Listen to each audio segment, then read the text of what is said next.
Due to the graphic nature of this program, viewer discretion is advised.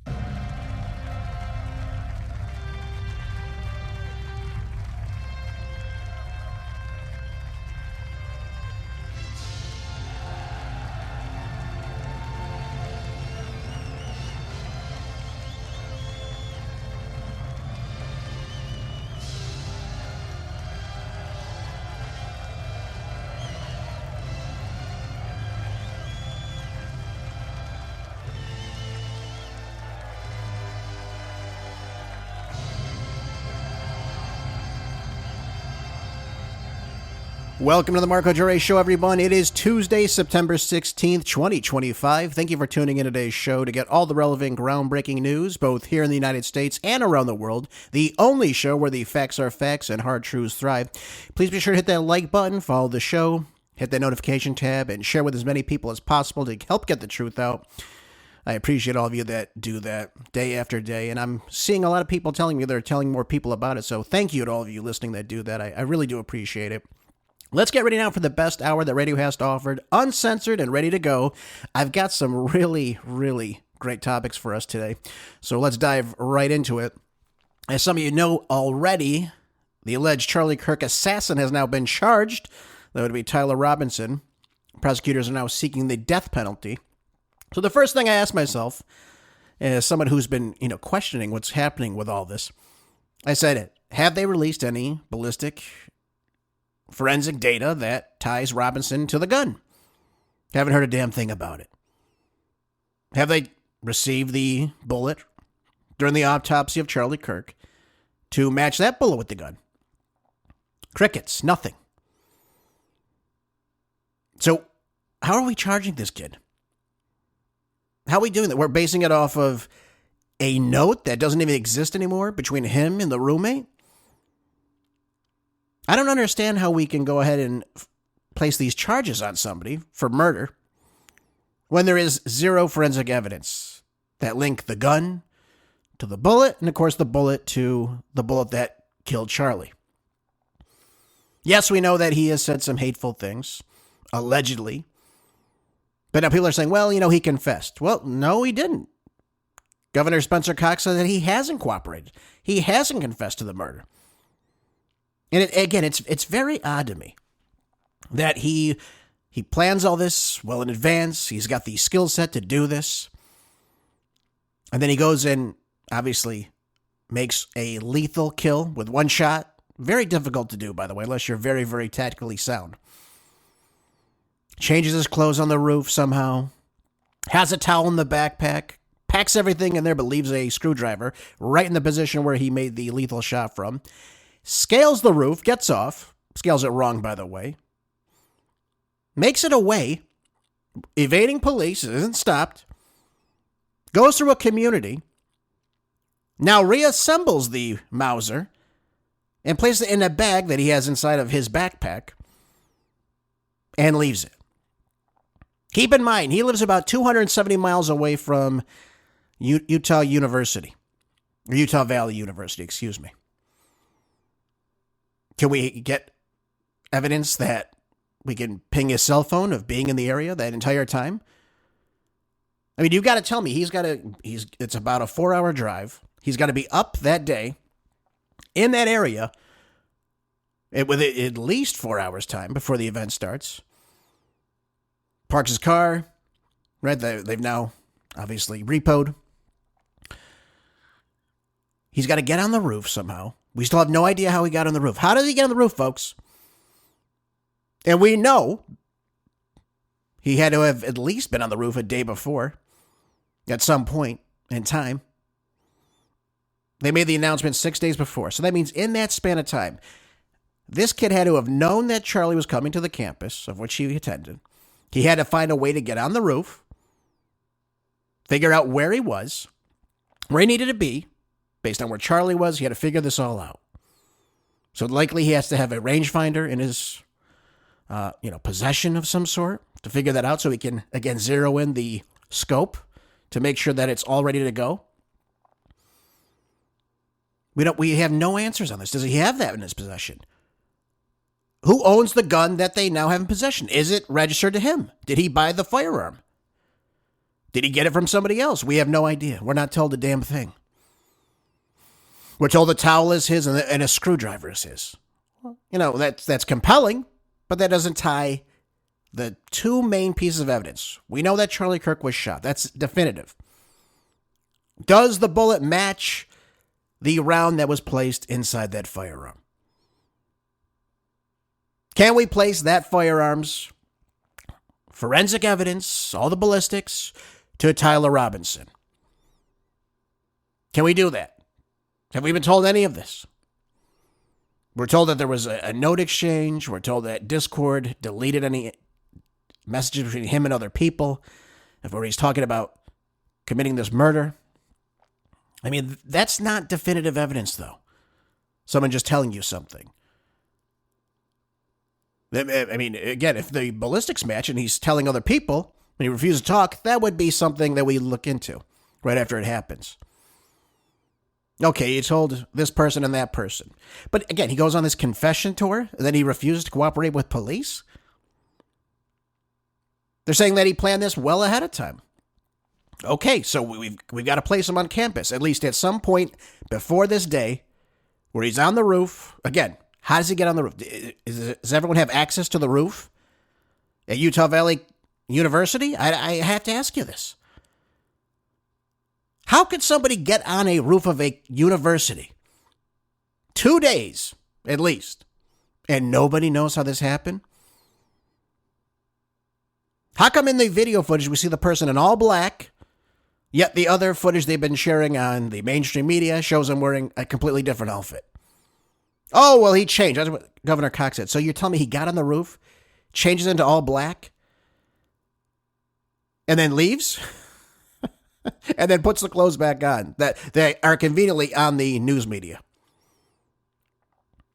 I mean, it's just odd to me that we're being told all this, and yet nothing ties him to really the definitive evidence, again, which is the rifle and, of course, the bullet that came from the rifle. And until we get that, I mean, again, I really can't see how they can get away with this, but again, it's interesting. I'd have to say it as of late. Makes no sense to me that he would disassemble the firearm on the roof, jump off the roof, go to a random neighborhood, an area he doesn't even live in anymore, and leave the weapon behind when he's already evaded police. So he leaves the weapon behind so someone can find it? And then, again, how do they match the weapon to him? How do we know this is him in the footage? Because it really doesn't look like him. It looks similar to him, but it doesn't look exactly like him. He looks much more disheveled than the person in the footage, if I'm being honest with you. We don't know anything about his background with firearms, right? The grandmother says she's never seen him hold a gun. Then he's allegedly in this message telling people that he owns the firearm. He's got to get the rifle. So again, does he own the rifle? Does he have the marksman skills to do this? Why aren't we being told of any of this? You know, if you can prove to me that he's fired this firearm several times in the past, he's a professional marksman, he's a hunter, okay, it's a little bit more believable now. But you still got to give me the evidence that he, again, fired this particular firearm that you have in your possession, and the bullet that matches the bullet that killed Charlie is from that firearm. They got to tell us this. And they're not telling us this. They're saying, well, you know, we've got this screwdriver, his DNA's on it. The towel's got his DNA on it. And that's it. I don't know how that was going to hold up in, a court of law. Obviously, he was allegedly said in this note that doesn't exist anymore. I have the opportunity to take out Charlie Kirk, and I'm going to take it. Again, it's an odd thing that somebody would evade police, get away from them, leave a weapon behind, leave all this stuff behind, leave a paper trail, essentially. Go confess to everybody. Confess to the roommate, confess to the father, allegedly. And now he's not cooperating with police and authorities. Now, again, it seems like he would be pretty damn pleased with what he did. Somebody who is this hateful to go out and commit a crime like this is telling everybody. He views Charlie Kirk as obviously somebody that threatens his belief system. He's allegedly said to have moved to the left in recent years. And somebody full of this much hatred, right? This much vitriol towards somebody. And yet he's not going to confess when, again, they have his gun, apparently. If they've got the gun, they got him on camera, and he's saying, you know what, that's not me, I'm not cooperating with you. But he told his father, he told the roommate, he's told other friends now, allegedly in some of these texts now. Where are these texts? Let's see them. Everything we see is just a bullet point of something. Well, he said this. Well, he said this. Let's see the hard data. Let's see this handwritten note that you forensically reconstructed somehow, where you know word for word exactly what he has said. I told you, I want to get whoever did this, like everyone else listening right now. I want them to be brought to justice. But I don't want to see is simply them telling us, it's this guy, let's go get him. The hell with the trial, he's already guilty. That's what the left does. I don't do that nonsense. Innocent until proven guilty. I want definitive evidence that this individual carried out this crime. Don't tell me about some, lovers quarrel that he had. I don't give a damn about any of that nonsense. I don't care if his roommate's a freak and they're dating. I don't give a damn about that. I don't care what he has said. I want definitive evidence that he did this. And we're not getting it. I'm looking at his mugshot right now. His hair does not match the hair of the person in that video. Or excuse me, in the original footage of which they released to the public, right? Where he's walking through town. His hair looks much different. Yesterday on the show, I told you, we heard about the 2 people they arrested on suspicion, of course, that these people were involved in this killing, this assassination of Charlie Kirk. What do I see today this morning when I get up? Of course, George Zinn, elderly rabble-rouser who falsely claimed he shot Charlie Kirk, is it now with charges of child porn? Oh, my God. These people make me sick to my stomach. They really do. They really do. So you have someone who obstructed this investigation by, again, yelling this out right when it happened. He's taken into custody. And they find this information on his cellular device, apparently. That's what they're being said. I'm not going to tell you the graphic details of what's in the New York Post article I'm reading right now, of what he's admitting to in terms of that. He needs to be charged on that, of course. But now they've got to charge him with obstruction of justice after he allegedly admitted to, again, screaming he shot Charlie Kirk in the hopes that the actual shooter would get away. This is odd to me, though, too. You have a 71-year-old on this campus witnessing somebody get murdered, and that's the first thing that comes to mind? We saw other people that were smiling and cheering this out. It's disgusting behavior. It's abhorrent. We all disagree with it. But isn't it a bit odd that you would just admit that it's you that has killed somebody? To me, that's just, again, odd behavior from somebody. Here's the other problem, though, we have. And I saw this on Instagram just the other day. I was looking at this. A friend sent this to me. This George Zinn creep witnessed the 9/11 attacks. Calls in that the towers have been hit. Then he was arrested in 2013 for emailing a bomb threat as a quote-unquote joke to the Salt Lake City Marathon. He's arrested, not charged, though, for falsifying a terrorist attack. This is right after the Boston bombing, too. He's given probation, not any type of charge. And yet now he's in, Orem, Utah? The day that Charlie Kirk is assassinated. And then states that he is the killer. Really, really strange stuff. And again, according to the article that I'm looking at with this creep, he has been continually somebody who has gone to places where politicians are speaking. He makes scenes. You have to understand, too, on that day of this event, there were people protesting the event. And yet he's right there ready to shout this out to help the killer get away. How did they not know that somebody like this, again, somebody who's on probation, is there to do this? Wouldn't he be very well known to the people of Orem?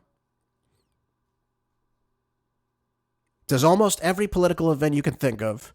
There was always George somewhere in the background listening. That's what the DA in Salt Lake County has stated.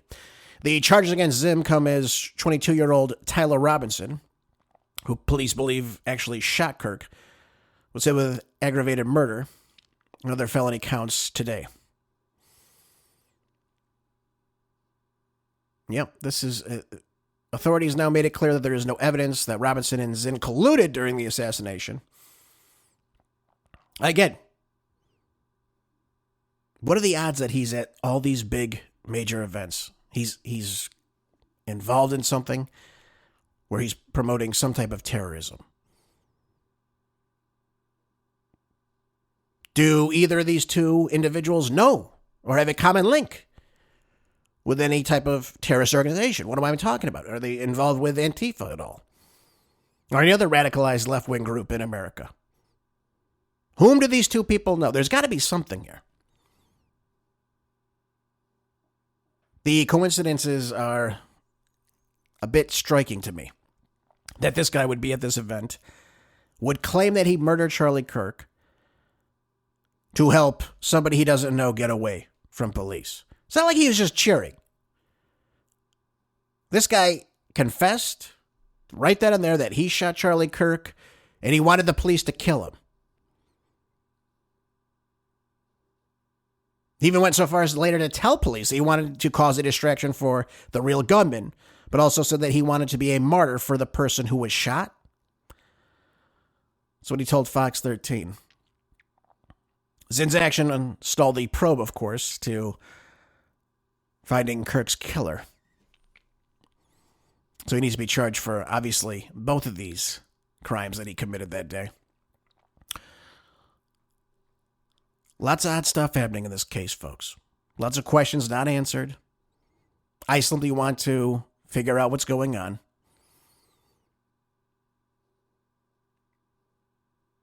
One other thing that's really odd to me. I haven't discussed yet. I've been doing a little bit of research on it to try to bring you the best information possible. That's being touted now and being stated now by more and more people. And Max Blumenthal is an excellent resource. He's a fantastic independent journalist. He's actually spoken with people who were at a meeting with Charlie Kirk and Bill Ackman, who is a big Israel donor. He's a big donor for pro-American and pro-Israel events in America. And he was meeting with Charlie Kirk and other conservative pro-Israel influencers. And I want you to hear what Max Blumenthal actually stated happened in this meeting. I'm not saying that anything is related, but I want you to see where Charlie's positions have been shifting in about the last month or two and what is happening right now. Following my September 12th report, which provided background about the pressure, the mounting pressure that Charlie Kirk was under from pro-Israel forces, from Netanyahu's cutouts in the United States, I gathered more details. The piece, it hit like a sledgehammer. It really caused a lot of, I think it spoke for a lot of people, particularly within the conservative movement, which is changing among the youth on the question of Israel. And more people started coming out, and more people started talking, and people were talking to me.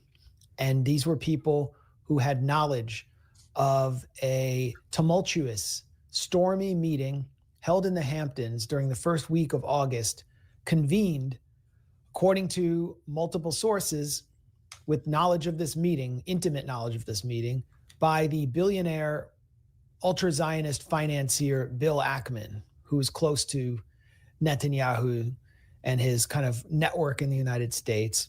Charlie Kirk was summoned along with an array of young, sort of vapid, very avaricious conservative influencers who seemed to be sort of in Israel's back pocket to set a very pro-Israel tone for this meeting.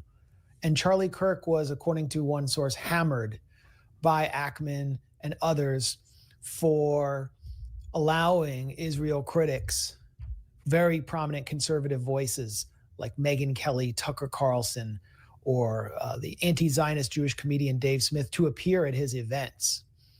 And actually, Charlie Kirk was planning to host many of these same figures again in December, and he had just added to his TPUSA major, I think it's called America Fest in December, the premier critic of Israel in Congress. I didn't say Republican critic, I just said premier critic, because that's what she is now, Marjorie Taylor Greene, which really reflected his shifting views.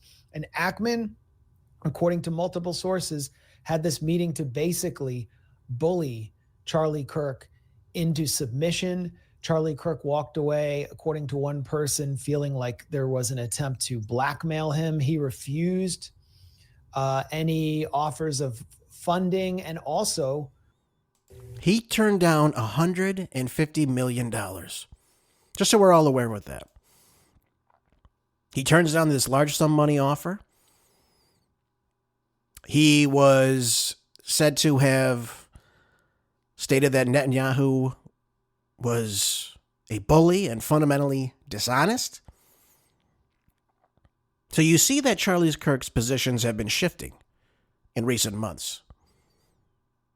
He's starting to change his perspective of what Israel was doing in places like Gaza, of course, and with Iran. And he started questioning these things. And he also started moving away from the Protestant religion, the denomination of Christianity, and began attending Catholic Mass, which his wife is a Roman Catholic. And you see this shift in Charlie's worldview about what is happening in Middle Eastern politics. You can go through and look at the interviews that he's done as of late with Megyn Kelly, with Ben Shapiro, speaking with other people. Again, Max mentioned that he spoke with comedian Dave Smith on stage. Am I saying that there's something between the two in his death? I'm not saying that, but you're seeing a shift from Charlie in recent weeks. And we need to make sure we look at, again, everything that's happening in his life. But isn't that just a little bit odd as well? That right when he's coming to these positions, he's coming to these new revelations, and then this happens very soon afterwards. Again, it's an odd, strange turn of events for Charlie Kirk. And I don't really have much more to say about that. I think it's, again, very odd that all this happened. I also think it's very odd that at the same time, almost instantaneously, when Donald Trump makes a post on Truth Social, Benjamin Netanyahu also makes an exactly similar post.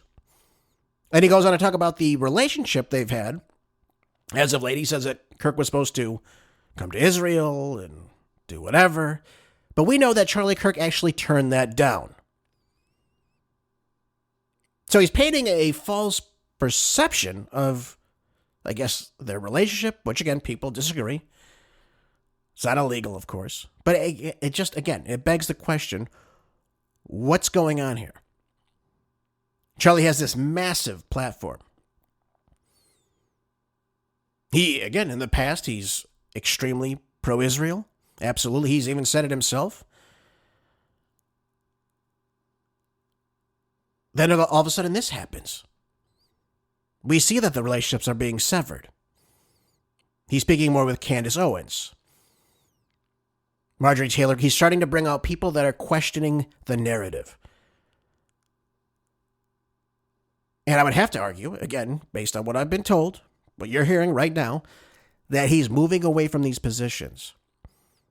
And we already know that the age group in which, again, Charlie works closely with, college-age young adults, are moving away from the pro-Israel stance as a whole.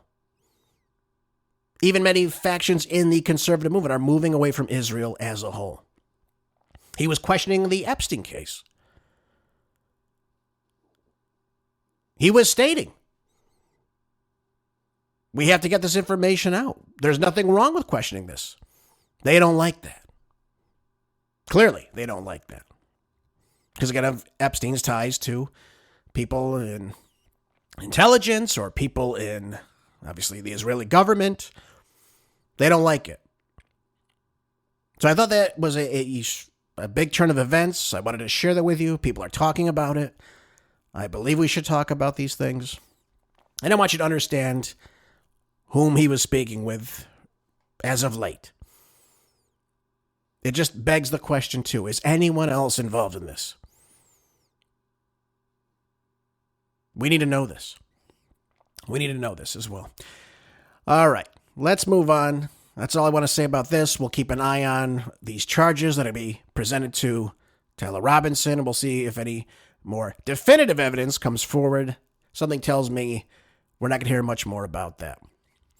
You know what's really interesting, too, is that Pam Bondi is now taking heat right after vowing to prosecute hate speech in America. Now, wait a minute. I thought we were supposed to promote freedom of speech. But now on Monday, her team will absolutely target people spewing hate speech in the wake of Charlie Kirk's assassination. I mean, this is just trampling, again, the First Amendment under the guise of hate speech. What the hell is hate speech? Can anyone really define hate speech? If I question something, does that mean I hate it? Of course not. But she's gone on to say there is free speech and then there's hate speech. And there is no place, especially now, especially after what happened to Charlie, in our society. We will absolutely target you, go after you, if you are targeting anyone with hate speech. Not violence, hate speech. So, if I question a narrative or something that's presented on the mainstream news, am I committing hate speech? If we talk about a group of people, does that mean we're committing hate speech or we're having a conversation? Are we having a healthy debate? This is the slippery slope that everything happens. Again, it's done through the change of vernacular. Hate speech. Hate speech. Can we define hate speech? Who decides what hate speech is? Does the government get to decide? That's a big problem. If you're questioning whomever's in office, in this case Donald Trump is, if you're questioning something he does that mean you're committing hate speech? I don't know. They don't really tell us. This is the problem with all this. When Donald Trump was inaugurated, he said the following.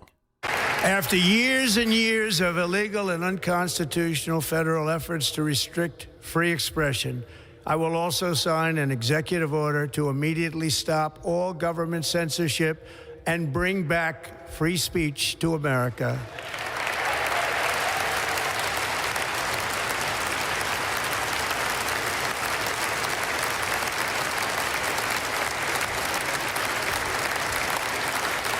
By the way, we champion this. We believe in this. We believe in having debate, in conversation, in respecting people's varying opinions. But this idea that we're going to somehow channel hate speech and then prosecute it, words in which you say that we don't agree with, is a major, big problem. I think each and everyone listening can agree with that. Never again will the immense power of the state be weaponized to persecute political opponents. Something I know something about. We will not allow that to happen. It will not happen again. Under my leadership, we will restore fair, equal, and impartial justice under the constitutional rule of... Okay. So we are there in January of this year. And yet somehow we've gotten to this. That's horrific. It's free speech, but you shouldn't be employed anywhere if you're going to say that. And employers, you have an obligation to get rid of people. You need to look at people who are saying horrible things, and they shouldn't be working with you. Businesses cannot discriminate. If you want to go in and print posters with Charlie's pictures on them for a vigil, you have to let them do that.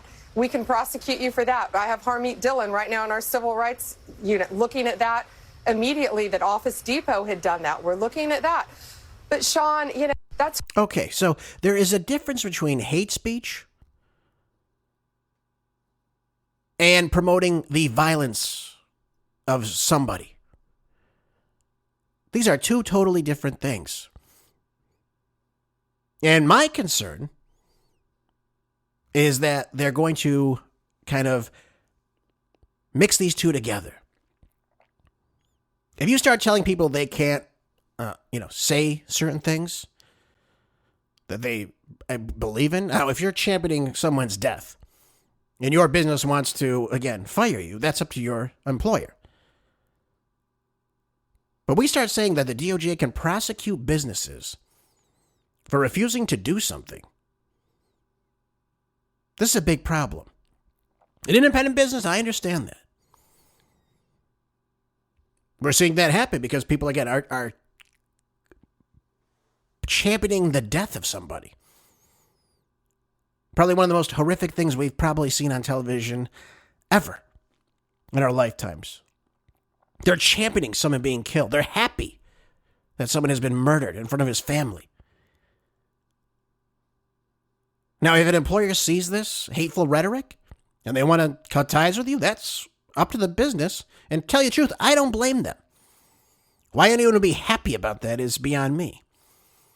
But when you say now the government can come in and say, you know what, you've said this, now we're going to prosecute a business for doing this or that. To me, that is a slippery slope.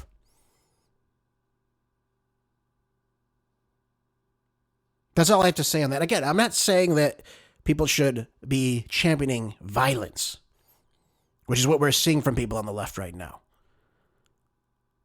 But when we say the government is going to go after you based on things you've stated, unless it is something that is directly involving violence. And we've seen some of that lately. I mean, there are things that people have said on the left that I find disgusting. It's vile. I was watching, I think it was Piers Morgan. He had some guy on and said, we want the people on the right to fear death for what they're saying. Now, again, is that a call to violence? I don't know.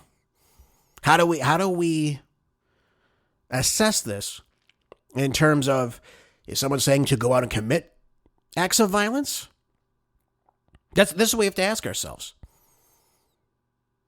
Now, if you say you just want someone to live in fear for simply having conservative thoughts, to me that is absolutely ridiculous. But when you tell people to go out and commit violence, or we need to ramp up this fear, then we can talk about things that are encouraging violence or increasing the amount of acts of violence.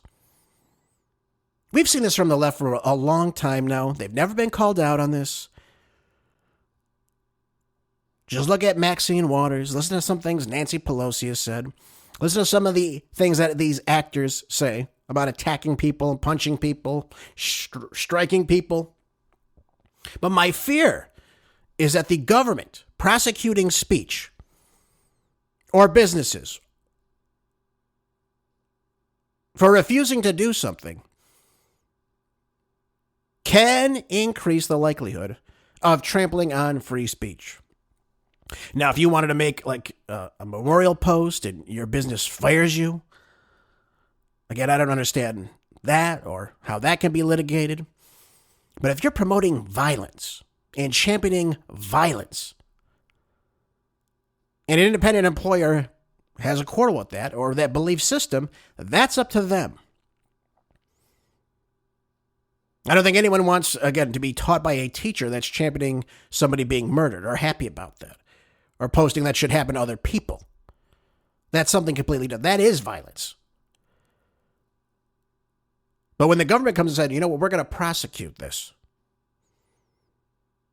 when it's not, again, directly connected to violence itself, that's a very big problem, I think. So I just wanted to share that with you. I don't know how this is going to go. I don't know how we define hate speech. That's the big problem with it. How do we define it? How do we define that speech is hateful unless you're actually connecting violence to something? Go outing X, Y, and Z to somebody. You know? I don't understand how we can do that. That's what I'm saying. Or again, we need to ramp up the violent attacks to make sure that everyone on the right feels scared. Or the left, for that matter. It doesn't matter who's saying it.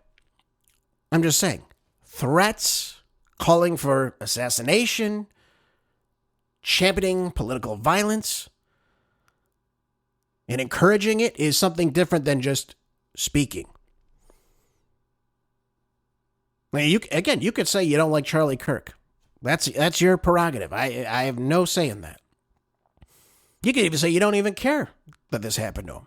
I think it's disgusting that you would think that about your fellow man, your fellow citizen, your neighbor.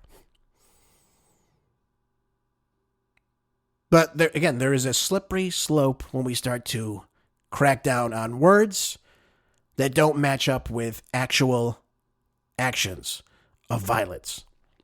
That's all I'm saying about that. Now, after facing blowback, Bondi clarified that she will target hate speech that crosses the lines of threats and violence. That's already illegal. And it's not protected by the First Amendment. Calling for violence is already illegal.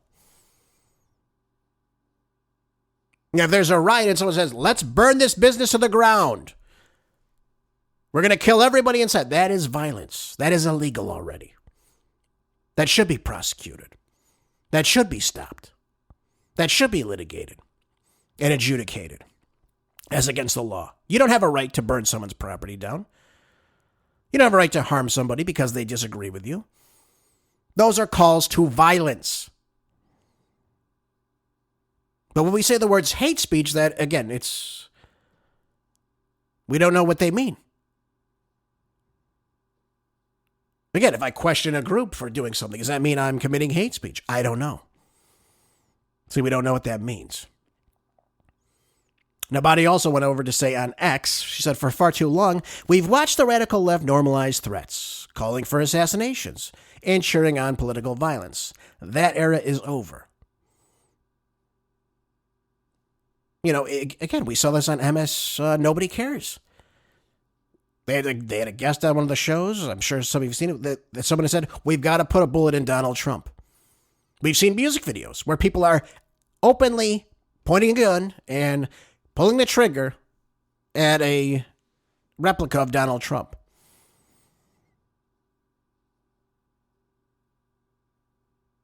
Was anything done about it? Nothing was done about it. She went on to say, you can't call for someone's murder. That, again, that's already a law.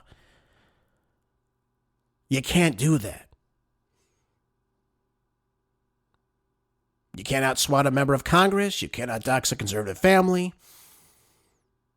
These are all punishable crimes. Yes, but that is not speech. That is an actual call to harass or assault or accost or, again, commit violence against somebody when you're saying and doing things that I'm saying right now.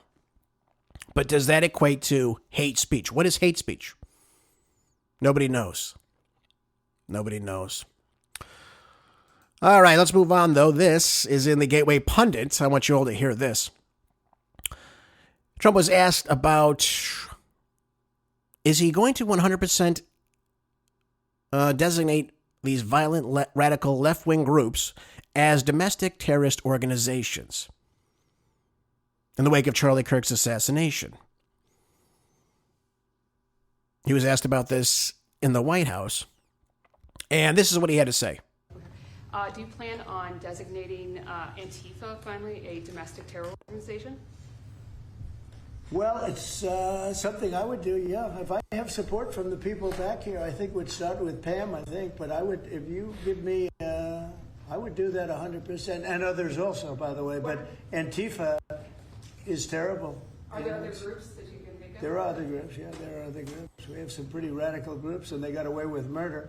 And also, I've been speaking to the Attorney General about bringing RICO against some of the people that you've been reading about that have been putting up millions and millions of dollars for agitation. These aren't protests. These are crimes, what they're doing, where they're throwing bricks at cars of ICE and Border Patrol. And they come in with a beautiful new car. They're so proud. It's Border Patrol, ICE, it's got whatever it is. And they're throwing rocks at it. And after 50 yards, it looks like an old beat-up vehicle. It was just brand new. It was just bought for the purposes. And they don't have to take that anymore. I let it be known. We'll take responsibility. They don't have to take it anymore. And by the way, we need to know who is organizing these groups as well. There have been talks about looking into who's funding these groups. They discussed charging George Soros and his goofy-looking son Alexander about this. Trump called for this just last month. We also have to look at some of these NGOs who have been promoting things like, for example, ushering in illegal aliens. To me, that is criminal in and of itself. Many of these left-wing rioters, likely most of them, are paid agitators. We know this. We know that these people don't just show up on a whim. In mass of hundreds, thousands of people for no reason. These are coordinated events. We saw this with what happened out in Camarillo in California at that weed farm. ICE shows up to arrest illegal aliens, of whom they've found that are, again, given warrants to arrest, unaccompanied children, and then all of a sudden you have hundreds of people showing up throwing rocks at ICE agents. That's not something organic. That is something that is planned well in advance, calling people to commit violence. To me, that's not hate speech. That is absolute violence against federal authorities that puts people in danger. And it absolutely is illegal. So yes, absolutely, they need to get to the bottom of this. Who is funding these far-left groups that go and commit acts of violence, that threaten people? We saw that with the entire CHOP thing in Seattle. Remember that? They wouldn't let anyone cross in this territory in town. They called it CHOP, whatever the hell that is. Who the hell cares? Come on. And that's not being shut down? Yet people, again, dressed in this black-clad uniform, telling people, if you do this, if you record this, we're going to do X, Y, and Z to you. That's violence. And it needs to be prosecuted. That should not exist. They don't have a right to the streets. They don't have a right to shut down streets. They don't have a right to throw rocks at cars, at people. They don't have a right to destroy and firebomb businesses and loot businesses. All that needs to stop.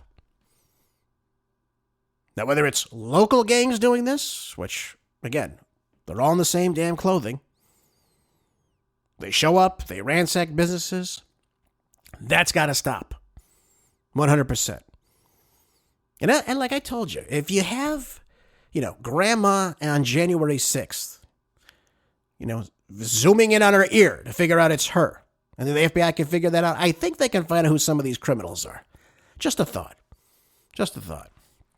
Oh, by the way, Scott Bessent, I don't know how to say his name. I think it's Bessent, if I'm not mistaken, confirms that the U.S. has reached a framework deal on TikTok.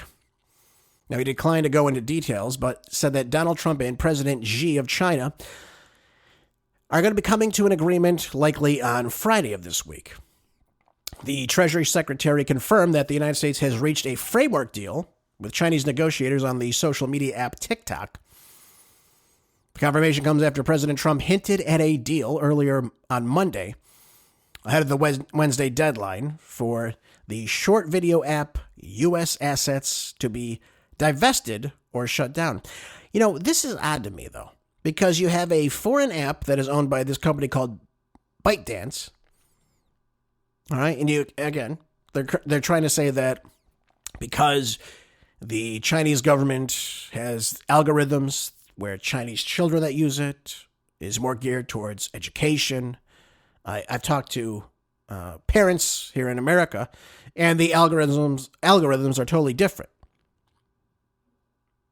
So, again, I don't know if they're going to make this framework, which, again, would just be this, structure of how, again, it's the algorithms work, or if they're going to own a piece of it, or if they're going to shut down things that they don't want people in America to see.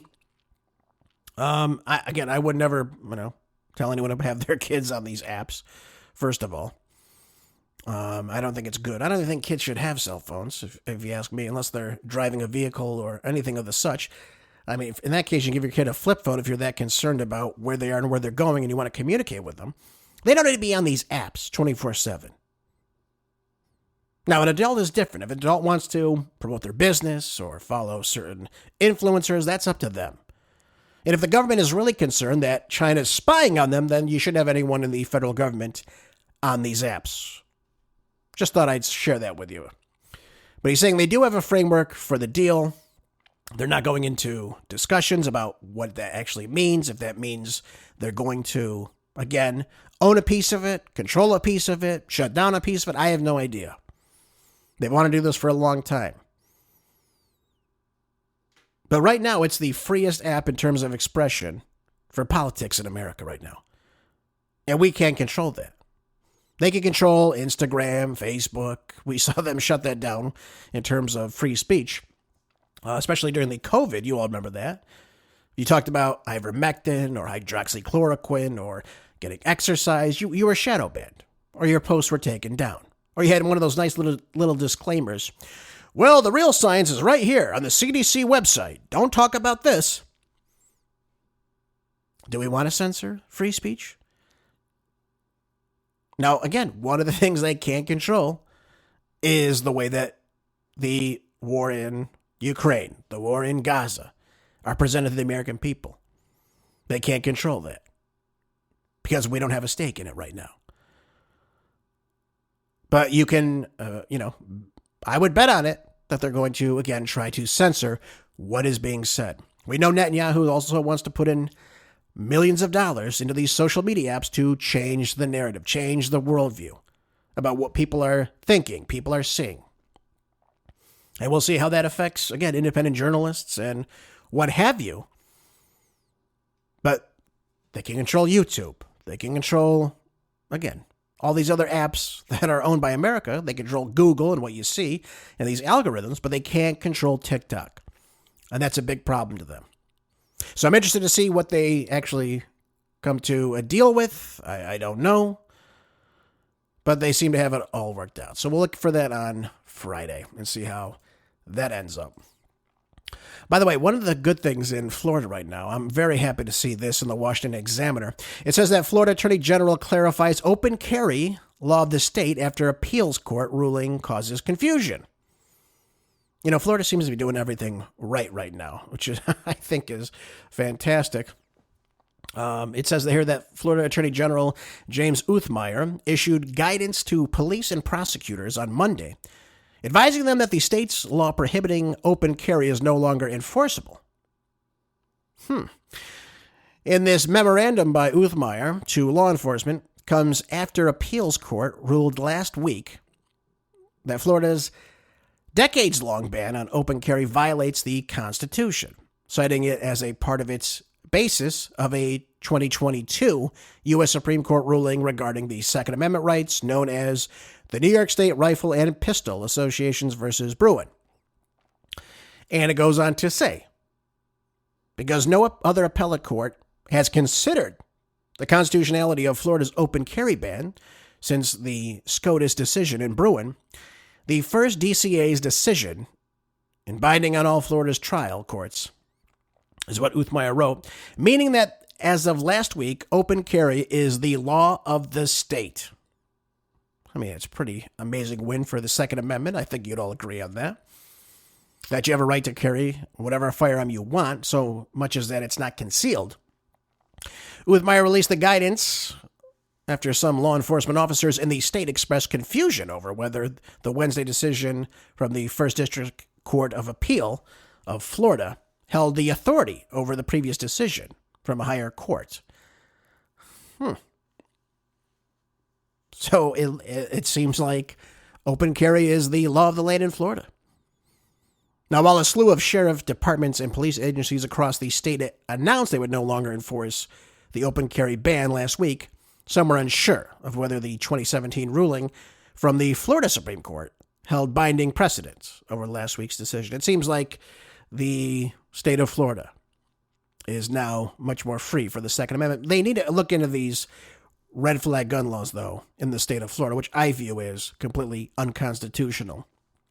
The ability that someone can go on and just simply tell law enforcement that they don't think you're right to own a gun, or they have a way for the police departments to come in and confiscate all your firearms, to me is not a worthy decision for the Second Amendment. Yep, advised all 67 sheriffs not to arrest anyone openly carrying a firearm. That is a big win for the Second Amendment. They've got to relook the red flag gun laws. I don't understand why that's still the law in Florida.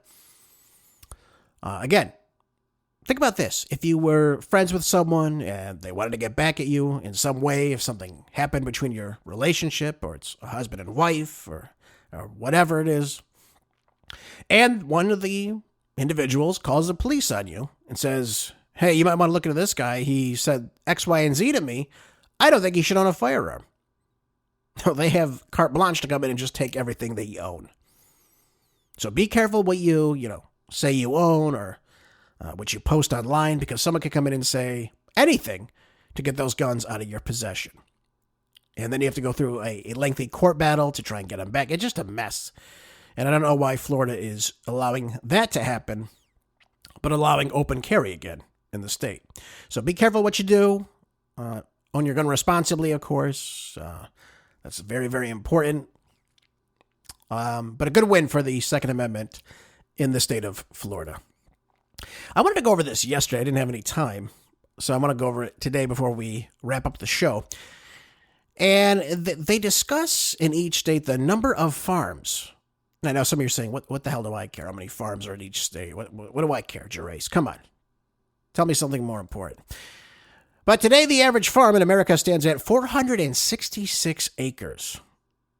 Even though there is a wide variation across the states, obviously, in Rhode Island, for example, the average size for each farm is 60 acres. But this jumps to 2,743 in a state like Wyoming. So we see that there's a variation, obviously, in the dominance of bigger farms in America, which seem to be making a deciding presence. Deciding these state economies and different types of agricultural production influence, of course, the size and the scale of the farmland. So, we look at Texas. They lead the nation by far. 231,000 farms. Iowa has 86,700. Missouri in third place at 85,700. Ohio, 73,000. And, I don't have to go through all this with you. But obviously, Texas, geographically wise, big state. And they hold obviously the most number of states the farms for any other state. Well, look at that. You have across Texas, you have 2.3 million people who are directly employed in the agricultural industry. Obviously, largely on cattle, on dairy, hay, corn as well. And look at this. Altogether, though, the agricultural industry drove up more than $868 billion of economic output just last year. But why do I want to talk to you about this? We know that Iowa, the farmland, covers 84% of the state's land. It's the highest nationally. And on average, farms are 346 acres in size.